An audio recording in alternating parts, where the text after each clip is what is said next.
வணக்கம். எப்படி சுகமாக இருக்கிறீங்களா? இன்றைக்கி நம்ம பார்க்க போகிற இந்த குடும்பத்தை முன்னாடி நம்ம பார்த்துருந்தோம். நம்ம அவங்களுக்கான மறு உதவின்னு சொல்லி ஒன்று வந்திருக்கு. அதை ஒப்படைக்கலாம் அப்படின்ட்டு தான் வந்திருக்கோம்.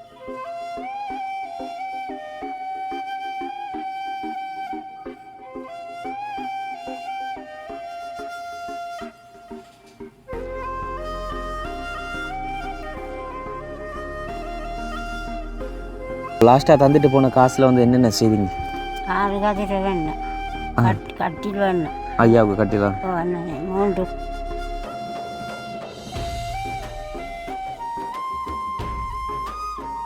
செய்யும் தொழிலை தெய்வம்னு சொல்லுவாங்க.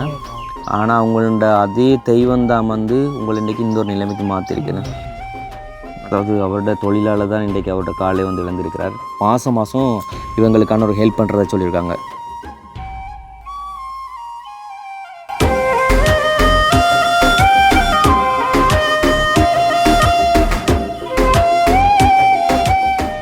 வணக்கம். இது தமிழோட திறனில் ஆர்ஜி தமிழா. நான் உங்கள் ஆர்ஜி பிரகலாதன். இன்றைக்கி நம்ம எங்கே வந்துருக்கோம் அப்படின்னு சொல்லி பார்த்தீங்கன்னா, அம்பாறையில் நாவிதன்பள்ளி பிரதேச எல்லையத்திற்கு உட்பட்ட அன்னமலை 1 பகுதிக்கு தான் இன்றைக்கி நம்ம பார்க்க போகிற இந்த குடும்பத்தை முன்னாடி நம்ம பார்த்துருந்தோம். நம்ம அவங்களுக்கான மறு உதவின்னு சொல்லி ஒன்று வந்திருக்கு. அதை ஒப்படைக்கலாம் அப்படின்ட்டு தான் வந்திருக்கிறோம். ஸோ அந்த வகையில் அவங்களுக்கு முதலாவதாக ஒரு வீல் சேர் ஒன்று வேண்டி கொடுங்க தம்பி அப்படின்னு சொல்லித்தான் இந்த ஒரு உதவியை பண்ண சொல்லி கால் பண்ணியிருந்தாங்க.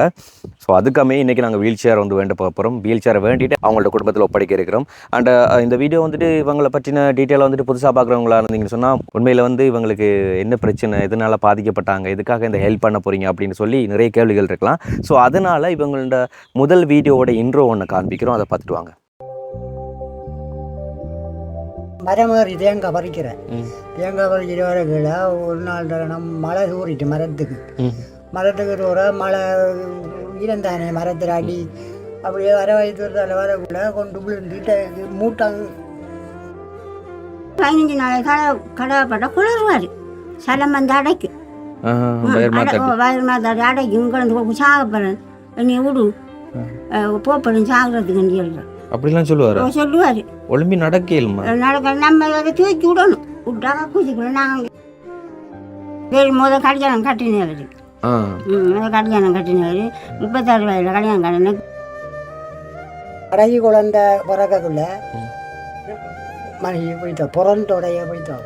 பிள்ளை பிறந்தோடனே பிள்ளை தப்பிட்டா மட்டும் இருந்த நாங்கள் இருந்தா நான் மகளை கொண்டாண்டு முதல் திருமணம் பண்ண தெரிஞ்சும் நீங்கள் ஒரு 36 வயசுல நீங்கள் அடுத்து திருமணம் பண்ணி இப்போ இன்னைக்கு அவர் இந்த நிலைமையில இருக்காருன்னு தெரிஞ்சும் நீங்கள் ஏன் எப்படி இப்போ இப்படி பார்த்து கொள்றீங்க?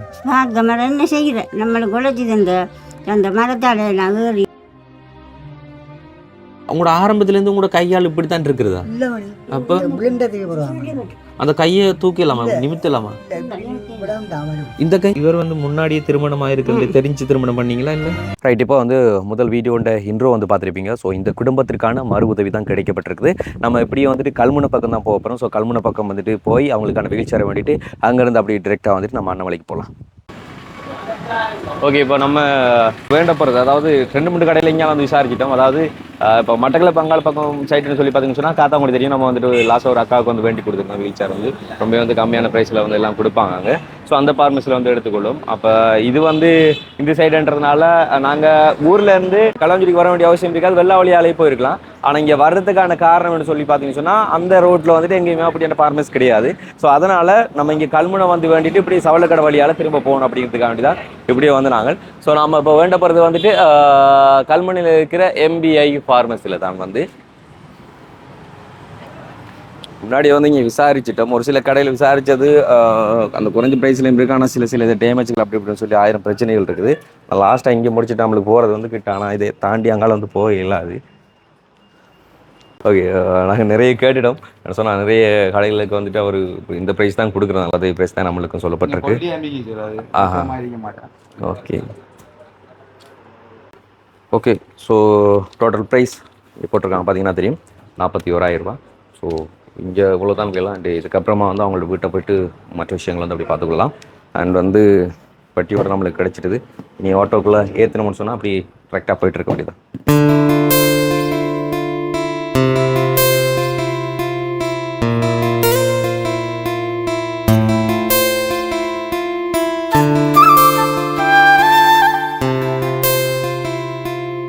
இந்த ரோட்டெல்லாம் வந்துட்டு எப்படி சொல்கிறேன், இன்னுமே வந்துட்டு இப்படியான ஏரியாக்கள் வெளியில் இருக்கா இல்லையாண்டு தெரிகிற அளவுக்கு டவுட்டாக இருக்கக்கூடிய மாதிரியான ரோட்டாக இருக்கும். அப்படியான ரோட்டால் தான் உள்ளே போகணும். நாங்கள் வந்து போயிட்டு நான் இந்த ரோட்டெலாம் மறந்துட்டேன். ஏன்னா நாங்கள் போன வாட்டி வரும்போது இந்த ரோட்டால் பைக்கில் வந்துனாங்க. இப்போது ஆட்டோவில் போகிறோம். ரோட்டை பாருங்கள் எப்படி இருக்குன்னு சொல்லி. ஆனால் அந்த ஐயா சொன்னவர் எல்லாம் போகிறதா இருந்தால் ஆட்டோவில் தான் போகிறதா சொல்லி, அப்போ அவங்கள்ட்ட வீட்டடிக்க ஆட்டோ வரதா வந்து சொல்லி சொன்னவர். ஆனால் பாருங்கள் இந்த வழியெல்லாம் வந்துட்டு டிராக்டர் இல்லைன்னு சொன்னால் வந்து லே மாஸ்டர், அப்படி இல்லை சொன்னால் பைக்கு பைசிக்கிள் அப்படியான வாகனங்கள் தான் போகக்கூடும். காரோ 3-வீலரோ போகிறது பயங்கர கஷ்டம். அதுவும் மழை டைம்லன்னு சொன்னால் அதால் போகவே இயலாது.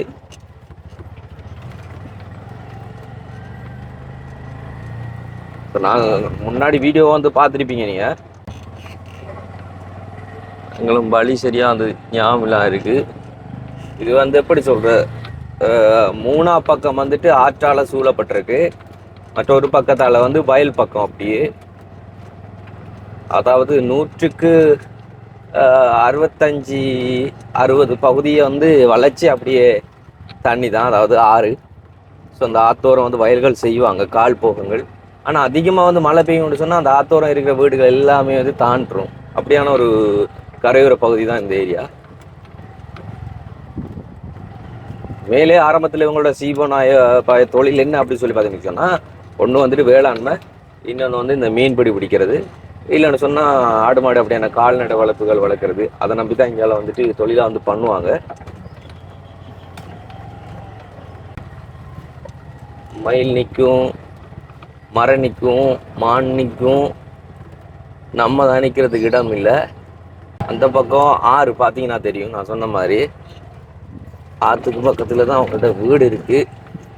இதுலலாம் அந்த ஏரியாலலாம் யாராச்சும் ஒரு வாட்டி வந்து பார்க்க போகிறீங்களா இருந்தாலும் கூட வந்து இப்படி ஆட்டோலேயோ கார் வாகனங்கள்லையோ வரணும்னு சொல்லி ஆசைப்பட்டுறாதீங்க. முடிஞ்ச அளவுக்கு பைக்கில் வர பாருங்கள். அப்படின்னு சொன்னால் ஒரு டிராக்டரில் ஏறி குதிச்சுட்டு வந்தீங்க சொன்னால் நல்லது, பிரச்சனை இல்லை. என்ன சொன்னால் அந்த ஐயாவே ஆட்டோவில் தான் போகிறவர் இங்கேருந்து. இங்கே தேக்காரங்களுக்கு இந்த ரோட்டெல்லாம் பழசுமாக இருக்கும், நம்மளுக்கு தான் இருந்து எடுத்துகிட்டு இப்படியான ரோட்டுகளை பார்க்குற நேரம் அது புதுசுமாக இருக்கும். ஸோ செகண்ட் டைம் இந்த ஏரியாவுக்கு இப்போ வந்து நாங்கள் வாரம்.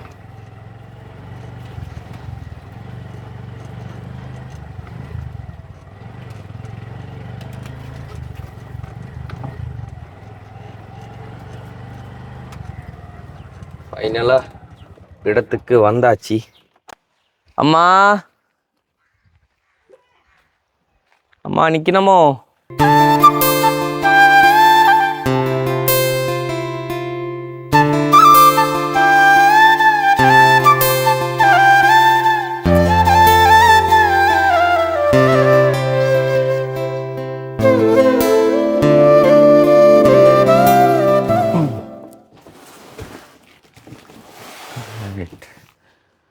ஓகே. ஸோ சாமான் மத்திட்டு நம்ம வந்து அதை செட் பண்ணி கொடுக்கணும். அண்ட் வந்து ஐயா அங்கே நிலையில் இருக்கிறார். வணக்கம். வணக்கம் ஐயா. எப்படி சுகமாக இருக்கிறீங்களா? ஓமணி சாப்பிட்டீங்களோ? சாப்பிட்டுட்டோம். என்ன சாப்பாடு? பைத்தங்காய் சுண்டல், சோறு சாப்பிட்டு இந்த இணையில் வந்து இருக்க மணி. ரைட்டு. எத்தனை மணி வரைக்கும் ஓட்டத்தில் இருக்கிறது? இது இன்னொரு 5 மணி மட்டும் தெரிக்கிற மாதிரி அங்கே ஒன்று போகிறேன்.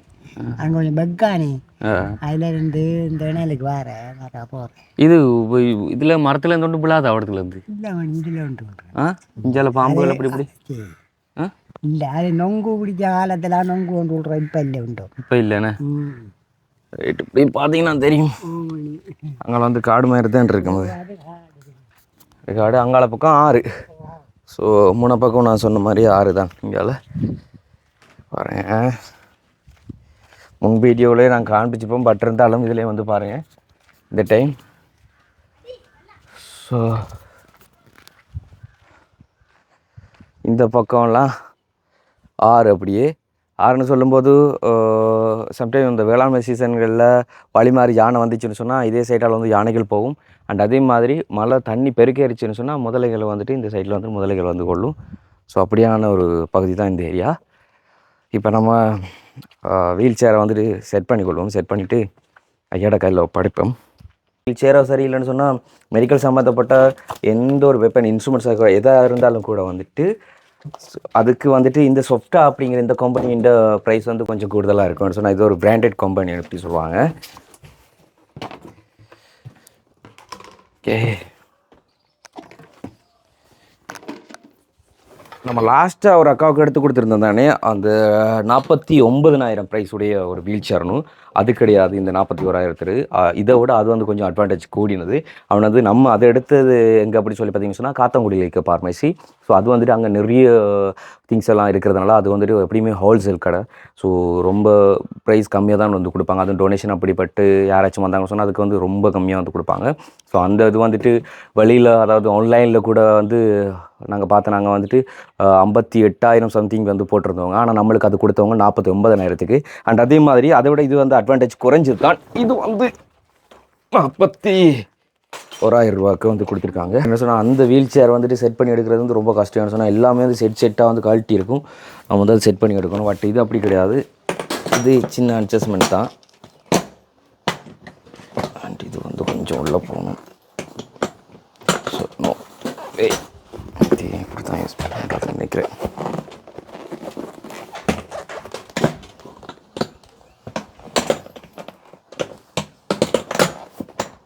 ஓகே, ஸோ இது வந்து கீழுக்கு வரும் அப்படியே. ஸோ இதை எடுத்துகிட்டு தான் இதை ஃபிட் பண்ணி கொள்ளணும்.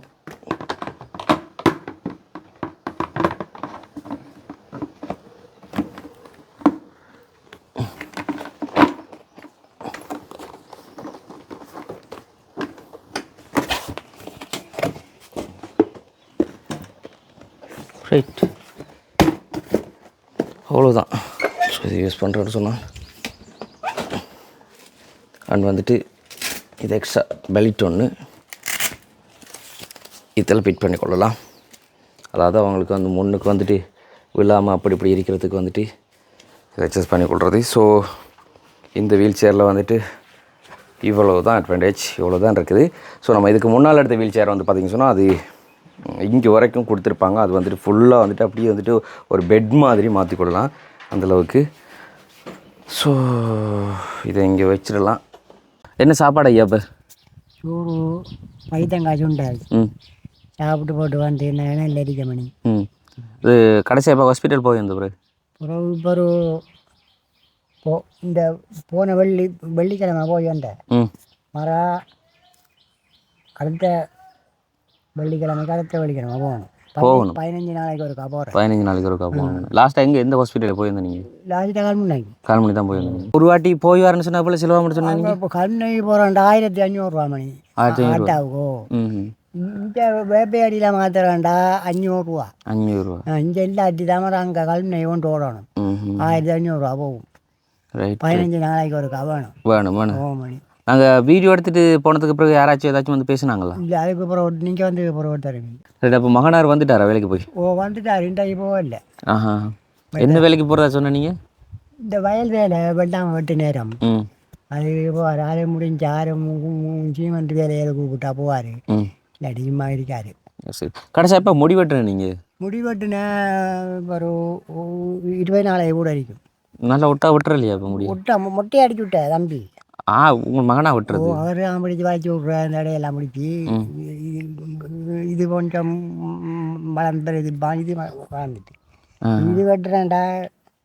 இங்கே சலூன் கடைக்கு போகணும். இல்லாட்டி அவர் போட்டு வளைச்சி விட்றேன். மகனார் தான் விட்டு. இப்போ கடைசியாக அப்போ நீங்கள் சலூனில் போய் முடி வெட்டுறீங்க அப்படின்னு சொன்னால்? கடைசியாக முடிவு சலூனில் போய் வந்துட்டு ஒரு 6 மாதம் நினைக்கும். 6 மாதத்துக்கு முதல்ல தான் சலூனில் வெட்டுனேன். அதுக்கு வெட்டல. அதுக்கு முறை தம்பி போட்டு வலிக்கிறது. அண்ணா போய் வரையில. ஏன்னா இதெல்லாம் தெரியும் உங்களுக்கு. பட்டை ஒரு அதாவது எப்படி சொல்கிறோம், ஜவுரிங் இதுக்கு வந்துட்டு பட்டை இதுதான் வந்து யூஸ் பண்ணி கொடுக்குறது. அப்படி சொன்னால் நம்ம சலூனுக்குள்ளெல்லாம் போய் வர்றது கஷ்டம். தூக்கி ஏற்றி இறக்கி கதிரைக்கு மாற்றிலாம் சொல்லி பயங்கர கஷ்டம். இப்போ ஹாஸ்பிட்டலுக்கு போகிறதே வந்து உண்மையில் எப்படி சொல்கிறோம், ஒரு வீல் சேரில் வந்து நம்ம ஏற்றணும்னு சொன்னால் ஆட்டோக்கு ஏற்றிட்டு அப்புறம் அங்கேருந்து வீல் சேரில் இறக்குனா ஹாஸ்பிட்டலுக்கு போயிட்டு வந்துடுவோம். ஆனால் இதே சலூனுக்கு போனால் இங்கேருந்து நம்ம ஏற்றி எடுத்துகிட்டு போய் அங்கே இறக்கி திரும்ப அவங்கள்ட்ட கதிரைக்கு மாற்றி அப்படின்னு சொல்லி 1000 பிரச்சனைகள். அதனால தான் இப்போ நம்ம வெட்டுவோமா அப்போ முடி? என்ன மாதிரி? முடியாண்டு வெட்டு வேணே வட்டி அந்த வட்டியை படையப்பா மாதிரி அப்படியே ஸ்டைலாக மாறும் நம்ம. இது கொண்டிங்களா அம்பச்சு வட்டியா நீட்டா? அது இனி எங்க ஏன் இனி கொண்டு யாரெல்லாம் தேவையில்லை ஏன் கொண்டிங்களா தேவையில்லையா? வச்ச வட்டியை நீட்டா அழகா இருக்குமே. இனி என்னத்த அது அழகெல்லாம் இருந்த காலம் எல்லாம் போயிட்டு மாட்டி. அது சரி ரைட். அப்போ இந்த சைடில் வந்து யானைகள் வருதா? இதில் எப்பயாச்சும் ஒரு நாளைக்கு வந்து சுற்றி அடிச்சுட்டு போகும் எல்லாம் பேத்துட்டு. இது கடைசியாக இப்போ வந்து போனது காலத்தில் வரல வரல. வெள்ளாமச்சிக்குள்ள எல்லாம் வரல. இல்லை இல்லை இது எல்லாம் முடிஞ்சு ஒரு கட்ட காலகட்டத்தில் வந்து போகும். வந்து போகணும் வந்து இந்த வள ஓரமெல்லாம் போகிறதா இல்லை? ஓ இதுக்குள்ளே வந்து நிற்கும் அந்த பழ வெளியே போகும் நாட்டுக்கு வந்து படுக்கும். இதெல்லாம் செஞ்சு விட்டு போகும். Right right right. செய்யும் தொழிலை தெய்வம்னு சொல்லுவாங்க. ஆனால் உங்களோட அதே தெய்வம் தான் வந்து உங்களை இன்றைக்கி இந்த ஒரு நிலைமைக்கு மாற்றிருக்கேன்னு. அதாவது அவரோட தொழிலால் தான் இன்றைக்கி அவரோட காலை வந்து இழந்திருக்கிறார். தெய்வத்திற்கே வந்து காலை வந்து ஒப்படைச்சிட்டாருன்னு வச்சுக்கொள்ளுங்களேன். எப்படி சொல்கிறேன் மேலே நம்மளை படைப்பது இறைவன் அப்படின்னு சொல்லுவாங்க. அது எந்தளவுக்கு உண்மை அப்படி சொல்லி தெரியாது. ஆனால் எங்ககிட்டலாம் கேட்டால் நாங்கள் வந்து சொல்கிறது என்னோடய தாய் தான் எனக்கு வந்து உயிர் கொடுத்தாங்க அப்படின்னு தான் சொல்லுவோம். பிறப்பொண்ணு தாய் கையில் இறப்பொண்ணு அது எப்படின்றது வந்து அது நம்ம நிர்ணயிக்க இயலாது. ஸோ அதுக்கு மத்தியில் செய்யும் தொழிலே தெய்வம் அப்படின்னு சொல்லுவாங்க. அவரோட தொழிலை வந்து அவர் விரும்பி தான் செய்திருக்கிறார். ஆனால் அவருக்கே தெரியாமல் அந்த ஒரு தொழிலில் சின்ன ஒரு ஆக்சிடெண்ட் இப்படி ஆயிருக்கு அந்த விபத்து. அப்போ இந்த ஏரியாக்கள்லேயே வந்துட்டு தென்னை மரம்னு சொன்னால் அதில் வேறு உண்மையில் நல்லா ஏறி இது செய்கிறது வேலை செய்கிறதுண்டா? நான் தான். நீங்கள் தான். நீங்கள் தென்னை மரம் ஏறதை மட்டும் தான் மெயினாக தொழிலாக செய்த நீங்கள். அப்போ இப்பயும் அப்படியே நாட்கள் இருக்குதா? இருக்கு செய்வாங்க. 15 வயது 12 வயதெல்லாம் கால் குட்டி குட்டி வரி பழகிட்டேன். மாறுகா தொடர்ச்சியாக அந்நேரம் காற்று இந்த கவுரு போடுறதில்ல. கவுரு போடுறது நடந்து போவேன் நிம்மா. தென்னை மரத்தில் நடந்து போகிறதா? இவ்வளவு தான் கால் இதில் படுவோம். அப்படியே பிடிச்சி நடந்து போவேன். தென்னை மரத்துலலாம் நடப்பீங்க? அப்படியெல்லாம் நடந்து தொழில் செஞ்சதான். தென்னை மரம் ஏறுறவங்க தென்னை பதநீர் அதாவது கல் இறக்குறதுலாம் சொல்லுவாங்களே அப்படிலாம் செய்யல? இல்லை அது மட்டும் தெரியாது. தெரியாது. ஏன்னா தென்னை மரத்துலலாம் நடப்பீங்க? ஓ நடப்பேன். அந்நேரம் நடந்து அது இப்போ ஒரு 50 40 வயது அப்படின்ட்டு போக்குள்ள மரம் கால் கவுரு போட பழகினேன். அதுக்கு பிறகு தான் கால் கவுரு. அதுக்கு முதல்ல எல்லாம் கால் கவுரு மிளவுண்டு மிளகு நடந்து போயிட்டு ஓடிச்சு. அப்போ கால் கயிறு போட்டதுக்கு அப்பெல்லாம் வந்து விழவே இல்லை? இல்லை அந்நேரம் விளைய இல்லை. இந்த கால் கவுரு போட்டு அப்படின்னு போகிறது பிறகு தான். அப்போ முதலாக நீங்கள் தென்னை மரம் ஏறி சம்பாதிக்க தொடங்கணும்னு சொன்னால் எத்தனை வயசில்? 12 வயது 15 வயது அந்த வயசில். அப்போல்லாம் வந்து எவ்வளோ ஒரு தென்னை மரம் ஏறினா? நேரம் 15 ரூபா 10 ரூபா ஒரு மரம் ஏறினா. அதில் எத்தனை தேங்காய் ஆஞ்சலாம் தானே? நீங்கள் 50 கூட ஆஞ்சலாம் சரியா? 15 ரூபா தான். அப்போ கடைசியாக நீங்கள் 20 ரூபா தருவாங்க. 50 ரூபா 150 ரூபா அப்படி அப்படி ஏறி ஏறி அப்படி எனக்கு போய்தான். இப்போ நீங்கள் கடைசியாக தென்னை மரம் மாதிரி எத்தனை வருஷம் இருக்கும்? இப்போ ஒரு நான் உளுந்தது நான் 2 வருஷம் ஆகுது. 2 வருஷமாகுது. அப்போ அந்த 2 வருஷத்துக்கு முதல்ல கடைசியாக எவ்வளோ கிடைச்சது? கடைசியாக 300 ரூபா. ஒரு மரத்துக்கு 300 ரூபா. 350 ரூபா. ஒரு நாளைக்கு எத்தனை மரம் ஏறுவீங்க? 10 15 20 போயிடும். 20 ஏறுவீங்க. அப்போ எப்படி சொல்கிறேன், இப்போ ஒரு மரத்தில் ஏறி இப்போ தேங்காய் இல்லைன்னு சொன்னால் சும்மா இறங்கினாலும் காசு அதுக்கு அப்படி இல்லை? தேங்காய் கீழே விழுந்தா தேங்காய் வச்சுருவாங்க. ஒரு தேங்காய் ஆச்சு விழு தட்டி தரணும். நமக்கு தெரியும் தானே இப்படி பார்த்த உடனே ஓ இத்தனை கோலை ஆயிடலாம் இதில் ரெண்டா ஓமக்கா 2 கோலை இருக்கு 2 கோலை உரிப்பி விட்றாங்கிறான். கேட்டுட்டு 2 கோலையில் எத்தனை தேங்காய் இருந்தாலும் ஆஞ்சா உங்களுக்கு 300 ரூபா 300 ரூபா ஒரு மரத்துக்கு. ஒரு மரத்துக்கு இப்போ அதுலேயும் விலை பேசி குறைக்கிறேன்லாம் குறைப்பாங்களா? அப்படிலாம் அப்படியெல்லாம் செய்ய மாட்டாங்க. அதான் நம்ம கேட்குற ஐயருவாங்க மரத்துக்கு. அதான் என்ன சொன்னால் மரத்துல எல்லாம் வந்து இதுலலாம் இவ்வளோ கஷ்டமான ஒரு வேலை பார்த்தீங்களா, உயிரும் வந்து போகும். அப்படித்தான். ஆனால் நீங்கள் பார்ப்பீங்க, அதாவது இப்போ இப்படி சொல்ல ஒரு வேறு வேலை செய்கிறவங்கலாம், அதாவது மின்சார சபையாக இருக்கட்டும் மற்ற வேலைகளாக இருக்கட்டும் செய்கிறதுன்னு சொன்னால் அந்த சேஃப்டி பெல்ட் இருக்கும். ஐயாவுக்கு கூட அந்த ஒரு சேஃப்டி பெல்ட் விழுந்திருக்க மாட்டான்னு நினைக்கிறேன். அப்படியான பெல்ட்டுகள் வண்டி வச்சுக்கிறது இல்லையா நீங்கள்? இப்போ அந்த கரண்ட் வேலை செய்யும் போது நான் இடுப்புலலாம் போட்டு செய்வாங்க. அது தெரியாது. மழை டைமில் அதுக்கு முதல்லாம் ஏறி இருக்கீங்களா? மழைக்கு மழை இந்த பேஞ்சி விட்டுருவோம் தானே. இப்போனே மரம் நனைஞ்சாலும் அது கால் பிடிச்சிடும். சில மரங்கள் என்னட்டா ஒரு சைடாலே அந்த இது பிடிச்சிடும் பாசி. அந்த பாசி சறுக்கி விட்ட இறக்குவாங்க. சறுக்கிட்டு பாசி இல்லாட்டி. சரிங்க. அப்போ லாஸ்ட்டாக தந்துட்டு போன காசில் வந்து என்னென்ன செய்தீங்க? 6 கதிரை வேணும், கட்டில் வேணும், ஐயாவுக்கு கட்டிலாம்? ஓ அண்ணன் 3 பாய்கள். ம் அவ்வளோ.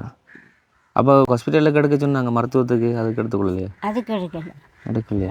அப்போ அதுக்கு என்ன செய்து நீங்கள் ஒரு ஹாஸ்பிட்டல் கூட்டி வர்றது? தம்பி காசு ம் 3 வாங்கி ஒரு ரூபாய் 550 ரூபா, ம் 1650 ரூபா. ம் கட்டிலுக்கு 15,000, ம் கதிகாருக்கு 16,000. ம் வேண்டி போட்டது. Okay okay. இப்போது என்ன சொன்னால், இப்போ இன்றைக்கி கூட வந்துட்டு உங்களுக்கு இந்த வீல் சேர் வேண்டி கொடுக்க சொல்லி ஐயாவோட மருத்துவத்திற்கும் கொஞ்சம் காசு கொடுங்கன்னு சொல்லி ஒருத்தங்களுக்கு காசு போட்டிருக்காங்க. சரிங்களா? அவ்வளோதான் அவங்களுக்குன்னு சொல்லி கிடைச்ச ஒரு உதவி, அதாவது அடுத்த கட்டமான ஒரு உதவி. ஸோ அதை அவங்களோட கையில் ஒப்படைச்சிட்டு போகலான்ட்டு தான் வந்திருக்கிறோம் நாங்கள். சரிங்கம்மா, இப்போது இது வந்து வீல் சேர் வேண்டியது. சரிங்களா? 41,000 ரூபா அந்த பில்லு. கவனம். அண்ட் வந்து பலன்ஸ் வந்து இதில் இருக்குது. இதில் எவ்வளோ மிகுதம் இருக்குன்னு சொல்லி எண்ணி பாருங்க. நாங்கள்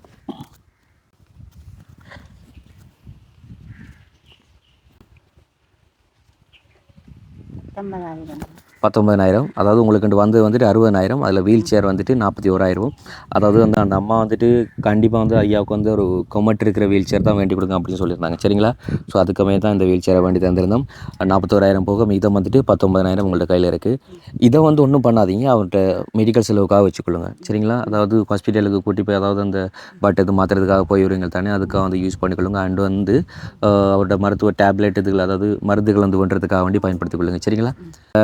இப்போ வந்து இந்த ஹெல்ப் பண்ண அதே அம்மா மாதம் இவங்களுக்கான ஒரு ஹெல்ப் பண்ணுறதா சொல்லியிருக்காங்க. சாப்பாட்டுக்கோ சரி, இல்லை சொன்னால் மெடிக்கலுக்கோ சரி, இவங்களுக்கான ஒரு ஹெல்ப் பண்ணுறதா வந்து சொல்லியிருக்காங்க. ஸோ அதை பற்றின டீட்டெயில் வந்து அவங்களுக்கு பிறகு வந்து எடுத்துக்கொள்வாங்க. அதாவது அவங்கள்ட்ட பேங்க் டீட்டெயில் இதெல்லாம் வந்து எடுத்துக்கொண்டு அவங்களோட கண்டெக்ட் பண்ணிக்கொள்வாங்க. ஸோ இப்போது இந்த ஹெல்ப் பண்ணது யார் அப்படிங்கிறத வந்து நான் சொல்லிக்கொள்கிறேன். யூகேல இருக்கிற கல்யாணி அம்மா தான் வந்து ஒரு தொகை அனுப்பியிருந்தாங்க. அதில் இன்னொரு ஃபேமிலிக்கான ஒரு தொகை ஒதுக்கிட்டு மிகுதம் 60,000 வந்து இவங்களோட ஃபேமிலிக்காக வந்து ஒதுக்கப்பட்டிருந்தது. அதில் 41,000 ரூபா வந்துட்டு இந்த கொமட் வீல் சேருக்கு வந்து எடுத்துகிட்டு மிகுதம் 19,000 வந்து அவங்கள்ட்ட கையில் ஒப்படைச்சிருந்தோம் நாங்கள். ஸோ இப்போ இந்த ஹெல்ப் பண்ண யூகேல இருக்கிற கல்யாணி அம்மாவுக்கும் நீங்கள் ஏதாச்சும் சொல்லணும்னு நினைக்கிறீங்களா? நன்றி. நீங்கள் பெத்த உள்ளே போகலாம், நீங்கள் செஞ்ச நன்றி. நீங்கள் மக்கள், நீங்கள் யாரென்றும் எங்களுக்கு தெரியாமணி, நீங்கள் இவ்வளோ உதவி எங்களுக்கு செஞ்சிருக்கீங்க. நாங்கள் நினைக்கல இப்படியெல்லாம் செய்வீங்கன்ட்டு. நன்றி, உங்களுக்கு நன்றி மணி. என்ன உதவி செய்யணுமென்று சொல்கிறீங்க, உங்களுக்கு நன்றி மணி.